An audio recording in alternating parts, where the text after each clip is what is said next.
নিজেকে চালাস ভাবিস না, আর আমাকে এতটা দুর্বল কবিরাজ ভাবিস না। আমি প্রথমেই বুঝেছিলাম তুই একটা পরী। আমি বাড়িতে তোর সাথে ঝামেলা করলে আমার স্ত্রীর সন্তানরা ভয় পেতেন, তাই ইচ্ছে করে তোর সাথে আসছি। দেখি তুই আমার কি করতে পারিস। দাদার কথায় পরী বললেন, কবিরাজ বেশি সাহস দেখাবি না বললাম। তুই আমার ছেলেদের মুক্ত করবি কিনা বল, নাহলে তোকে কোনোভাবেই ছাড়বো না, মেরে ফেলবো। পরীর কথায় জলিল দাদা বললেন, তোর ছেলে আমার কাছে বন্দি, কোথায় অনুরোধ করবি তা না ভয় দেখাচ্ছিস, দাঁড়া। এই বলে উনি সেই পরীকেও মুহূর্তে বন্দি করে ফেললেন। নিজের ছেলেদের মুক্ত করতে এসে পরী নিজেই বন্ধ হয়ে গেলেন। পরীকে বন্ধ করায় তার দুই ছেলে জলিল দাদাকে বললেন, আমার মাকে আপনি ছেড়ে দেন, আমাদের বন্দি করিয়ে কাজ করে নেবেন মানলাম, কিন্তু মা তো বৃদ্ধা, আমার ছেলে ওনাকে কষ্ট থাকতে দেখব কিভাবে, আপনি দয়া করে ওনাকে ছেড়ে দেন।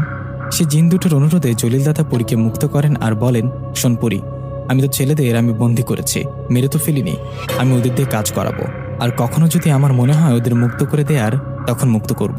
এখন চলে যা, আমার কাছে আর আসবি না কখনো। জলিল দাদার কথায় পরী সেখান থেকে চলে যায়। পরী চলে যাবার পর জলিল দাদাও চলে যান বাড়িতে। ভয়ঙ্কর পরী চলে যাবার পর জলিল দাদাও চলে যান বাড়িতে। উনি বাড়িতে গিয়ে ঘুমিয়ে পড়েন। জলিল দাদার সাথে এখন দুটো জিন থাকে, তাদের দিয়ে উনি জিন পরী ছাড়ানোর কাজ করিয়ে নেন। এভাবে চলতে থাকে দিন। একদিন দূর থেকে দুজন লোক আসে জলিল দাদার কাছে। ওনারা স্বামী স্ত্রী। ওনারা আসায় জলিল দাদা বলেন, আসসালামু আলাইকুম, আপনারা কে? আমার কাছে কি আপনারা আসছেন? দাদার কথায় ওনারা বললেন, হ্যাঁ, আপনি তো জলিল কবিরাজ তাই না? আমরা অনেক দূর থেকে আসছি কবিরাজ সাহেব, অনেক খুঁজে আপনার বাড়িতে আসছি। ওনাদের কথায় জলিল দাদা বলেন, বসেন আপনারা, আর আমাকে বলেন সমস্যা কি, কার সাথে সমস্যা হচ্ছে। জলিল দাদার কথায় ওনারা বললেন, এই যে আমার কোলে আমার ছোট ছেলেটাকে দেখছেন, এর সমস্যা এই ছেলেটাকে জানি কি ধরেছে, আমাদের মনে হয় ওকে পরী ধরেছে। আপনি ওকে দেখেন অথবা আমাদের বাড়িতে গেলে বুঝতে পারবেন। ওনাদের কথায় জলিল দাদা সেই বাচ্চাটির দিকে তাকায়। বাচ্চাটি ততটা বড় না, 4-5 বছরের ছেলে। দাদা ওনাদের বললেন, আপনারা বাইরে একটু অপেক্ষা করুন, আমি রুমে গিয়ে একটু পর আসছি। কথাটা বলে উনি রুমে গিয়ে তার সাথে থাকা দুটো জিনকে বাইরে থাকা সে বাচ্চাটির খোঁজ নিতে বলেন। দাদার কথায় সেই জিনটা দুটো চলে যায়, আর কিছুক্ষণ পর ফিরে এসে বললেন, এই ছোট ছেলেটাকে পরী ধরেছে, পরীটা খুব বেশি শক্তিশালী, আপনি দেখেন ওদের বাড়িতে গিয়ে পরীকে হাজির করে কিছু করতে পারেন কিনা। জিনদের কথায় জলিল দাদা রুম থেকে বাইরে এসে বাইরে থাকা সেই লোক ও তার স্ত্রীকে বললেন, হ্যাঁ, আপনাদের ধারণাই ঠিক, আপনাদের ছোট ছেলেটাকে পরী ধরেছে। আপনারা একটা কাজ করুন, আপনারা আপনাদের ঠিকানা আমাকে দিয়ে যান, আমি কাল যাব আপনাদের বাড়িতে। দাদার কথায় ওনারা রাজি হয়ে ঠিকানা দিয়ে চলে যান। এদিকে কথা মতো পরের দিন জলিল দাদাও চলে যায় গতকাল আসা সেই লোকটার বাড়িতে। সেখানে আস্তে আস্তে প্রায় সন্ধ্যা হয়ে যায়। জলিল দাদা ওনাদের বাড়িতে এসে বাড়ির চারপাশটা ভালো করে ঘুরে দেখেন, আর রুমে গিয়ে বাচ্চাটিকে ধরা সেই পরীকে হাজির করার চেষ্টা করেন, কিন্তু পরী কোনোভাবেই হাজির হন না।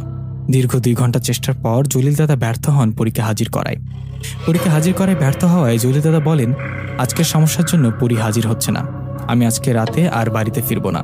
আপনারা আমাকে আজকের রাতটা আপনাদের বাড়িতে থাকার ব্যবস্থা করে দেন, আমি কালকে আবার চেষ্টা করব পরীকে হাজির করার। দাদার কথায় ওনারা দাদাকে থাকার জন্য রুম ঠিক করে দেয়, রাতের খাবার খেতে দেন। সেখানে খাবার শেষে দাদা ঘুমিয়ে পড়েন। পরের দিন যথারীতি উনি আবারও সেই পরীকে হাজির করার চেষ্টা করেন। আজ উনি একা একটা রুমে সেই বাচ্চাটিকে নিয়ে গভীরভাবে মন্ত্র পড়ে পরীকে হাজির করার চেষ্টা করেন, আর তিনি সফল হন। আজ পরী হাজির হয়। মনে হচ্ছে একটা কালো ছায়া এসে দাঁড়িয়ে আছে। দাদা কালো ছায়াটাকে দেখে বুঝেন এটাই পরী। পরী হাজির হবার পর জলিল দাদা জিজ্ঞাসা করেন, কে আপনি? আপনি এই বাচ্চাটিকে কেন জ্বালাতন করছেন, কেন এর পিছু নিচ্ছেন? দাদার কথায় সেই পরী বলে, প্রতিশোধ নিতে। আমি তো এই বাচ্চার কোনো ক্ষতি করতে চাইনি। আমার এক ছেলে এক মেয়ে, ছেলেটা বড়, মেয়েটা ছোট।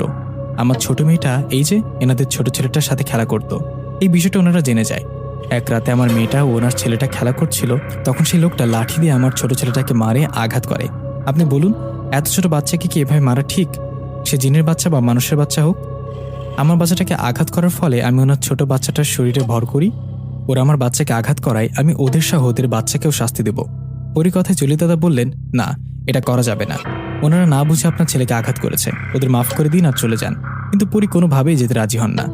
এভাবে দাদার সাথে বেশ কিছুক্ষণ তর্কাতর্কির ফলে দাদা তার সাথে করে নিয়ে যাওয়া জমজমের পানি সেই পরীর কালো ছায়ার উপর ছিটে দিতে পরী একটা চিৎকার দেন আর তার আসল রূপে চলে আসেন।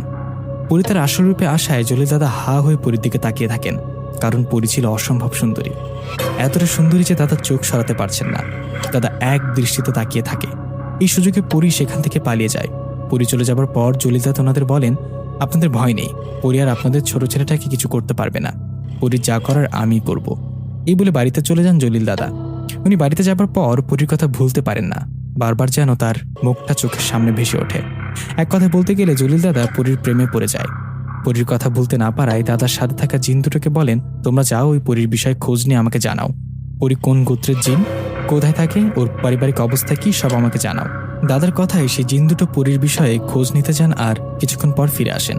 সেই জিন দুটো পরীর খোঁজ নিয়ে এসে জলিল দাদাকে বলেন, আমরা পরীর বিষয়ে খোঁজ নিয়ে আসলাম। পরী মারিদ সম্প্রদায়ের জিন। পরী বিবাহিত, ওর একটা ছেলে ও একটা মেয়ে বাচ্চা আছে। আর পরীর মা বাবা বেঁচে নেই, এমনকি ওনার স্বামীও বেঁচে নেই, মারা গেছে। জিন দুটোর কথায় জলিল দাদা বললেন, আরে বাহ, ভালো খবর। পরীর স্বামী নেই মানে শুনে ভালো লাগলো। আচ্ছা, তোমাদের একটা কাজ করতে হবে।